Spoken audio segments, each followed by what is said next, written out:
Well, hey everybody, welcome to the channel, or back to the channel.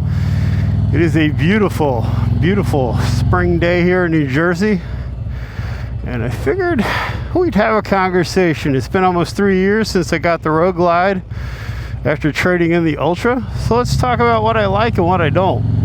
So for those of you that are new to the channel, this is a 2020 Road Glide Limited with a full Chromeworks exhaust and a Stage 2 bike. I got this used, like I said, 3 years ago. Coming from the Ultra, I really like this bike. It does have some positive and negatives. I did like the Ultra in the sense that it protected you more from the elements in the rain. The one thing I didn't like, however, about that was it kind of cramped you in, and I had a hard time at 6'2", maybe 6'3" in boots, seeing the infotainment center, and I also didn't have Apple CarPlay, so I do really like the addition of that. But as far as the bike's concerned, there was an adjustment period for sure. The having the fixed fairing, I know a lot of people say the lighting, oh, it's a big deal. That doesn't bother me at all. Thing that I was surprised about is how little weight there is on the steering, because you don't have the fairing weight. I think it's like 40 pounds of the fairing. The negative of that, though, however, is that without that, it's a little harder to use that weight for balance, if that makes sense. Because at slow speed, you could kind of use that weight a little bit more to throw the bike around. Oh, well, let's enjoy the Chromeworks for a moment, shall we? Oh, yeah. So I'm trying out a new audio setup. We'll get into that in another video, but hopefully that sounded good. So, like I said, the fairing, you have the weight, and that's always nice. But the thing that really makes this bike for me over the Ultras, I don't feel that I get as much stress, as much wear and tear, for lack of a better word, on my arms on longer trips. Because you're not fighting that fairing in the wind, and even if it's not windy, you're still sort of fighting the aerodynamics of that. That is subjective. I know a lot of people say, well, there's no real difference. For me, there is. It's something I definitely noticed. The other thing that I've noticed, and it gets back to what we talked about with the Ultra, is because the cockpit, if you will, is larger and I'm further away from the windscreen, it does provide a little bit more room. It feels bigger, if that makes sense. You definitely get more air coming through this area, which is nice. But obviously when it's cold, not so much. My wife, my passenger, not today, obviously, but she's found a big difference too. She feels that there's more air back there for her. So we did mod this bike out similar to the Ultra. It has all custom dynamics lighting, has a full Chromeworks exhaust system. This is the Stage 2 114, unlike the Stage 1 103 that I had. So it certainly has a lot more pep, and it has a TTS 150 cam in it. It's not a super aggressive cam. However, it is a reliable cam, gives you plenty of power. I want to say it sits about 110 pounds at the wheel when I had it dynoed and tuned for the pipes. It's got plenty of power. Has plenty of power when you need to get on it. We'll get on in a second.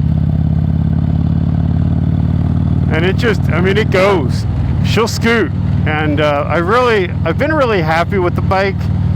But no, a lot of people will tell you that the Road Glide is one of the most overrated bikes of the Harley lineup. I don't think that's true at all. I actually, for me, this bike fits me better. Obviously, we've made adjustments in that. I've got 14-inch bars. It came with the bike. It's got the Mustang seat, the extended reach that sits me back better. I do really like the look of this bike. I'm not a fan of the new Road Glide. I love the infotainment system, the look of it, the new Road Glide, but I'm not a fan of the look. Back in the day, I guess it was like 2012, 2013 when I first started looking at Road Glides. It was kind of the ugly stepsister of the Harley-Davidson lineup. it's become more of it's become the it bike, which is unfortunate for me, because when I bought it, everybody's like, oh, you want to be one of those guys now. No, I want to be one of those guys, you know, a long time back. I just couldn't afford it. But I've really been happy with the bike.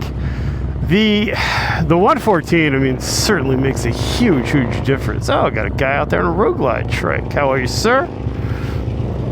The 114 makes a big difference, especially for touring. Like I said earlier, with the cam, I really do like the cam. It's not a lot. You can hear it. There's not a lot of lope to it, if at all. You wouldn't notice it much versus a stock bike, but it does pull harder, and it pulls in that 4,500 or 4,000 RPM range is where the power's at. So it's really nice for highway touring. It's become, I won't lie, I was a little hesitant to buy this bike over the Ultra.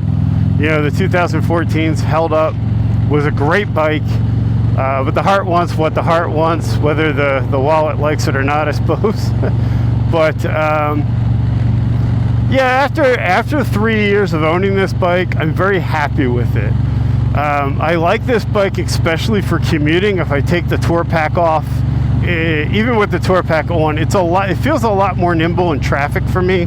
It's a lot more easier in stop and start traffic. I don't know why. I can't give you some sort of great scientific reason for that, but it certainly does seem to be a lot more nimble.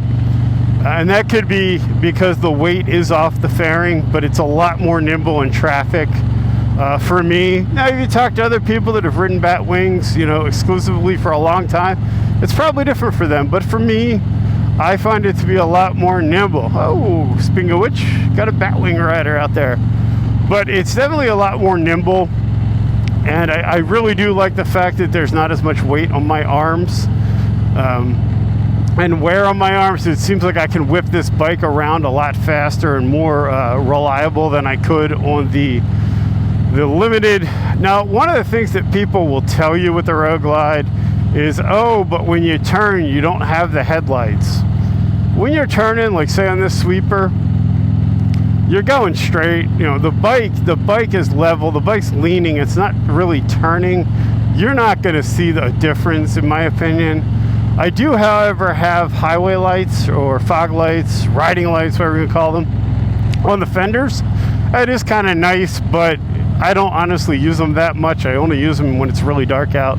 You know, when I'm in kind of really out there in farmland at night. But I don't see a big difference with that. And I know a lot of people have a hang up with that. I've had other fixed fairing bikes in the past before moving to Harley-Davidson.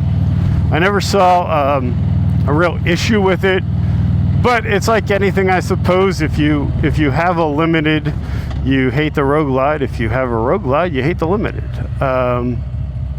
But I thought it offers some perspective having owned both. It's just, I will say this, if you're looking for a touring bike in the Harley lineup, I don't think you can go wrong either way. I think that it really comes down to what fits you. For me, like I said, being a taller rider, I like that I can see the nav. That's always been an issue in previous bikes, with the Limited especially. I couldn't see the navigation. I had to constantly look down. That was extremely frustrating. CarPlay is a huge advantage, especially when you're out somewhere and you have no idea where you're at. It's a huge advantage with having live maps and music. So that's a huge upgrade in my opinion, especially on a touring bike. Having live maps, the Harley maps that are built in are terrible. I've always had issues when, especially with dealerships. You go to a dealership, it tells you, you know, the dealership's so far away. The dealership's not in the right place according to the nav. It should be, or it's on the left versus the right. So Apple CarPlay's made a huge difference. But again, you pay a cost for it. If you want a bike, if you want a touring bike, in my opinion, this is the best of the best, the Road Glide. I really like the way that it doesn't leave me as fatigued in the torso and the arms, and it's just a great bike. I love the way it looks. It's extremely stable on the highway. I've had this up to probably about 100 miles an hour, 2 up, loaded. Of course, I was in Mexico, so it was fully legal. I'd never do that in the States, of course. And it's an extremely stable bike. It's incredibly stable at speed, where I don't find the Ultra was quite the same with that, like I said, with the weight on the fairing itself. But yeah, it's been a good bike. I've been very happy with it. So I just kind of wanted to offer my opinion for what that may or may not be worth to you. But I appreciate, as always, you guys watching and supporting the channel. If you are new here, please consider subscribing. Leave a comment. What do you think? Are you team Batwing? Are you team Road Glide? Are you team I wouldn't waste my money on a Harley? I don't care. You do you, boo-boo. But yeah, leave a comment. Please consider subscribing. Give this video a thumbs up. Those 3 things really do help drive the algorithm and help build the channel. That's all I had today, guys. I hope you are well. Stay safe out there when you're riding, and I will see you in the next one. Have a great day. Have a great weekend, guys. And as always, please remember, you're not alone. Thanks for watching.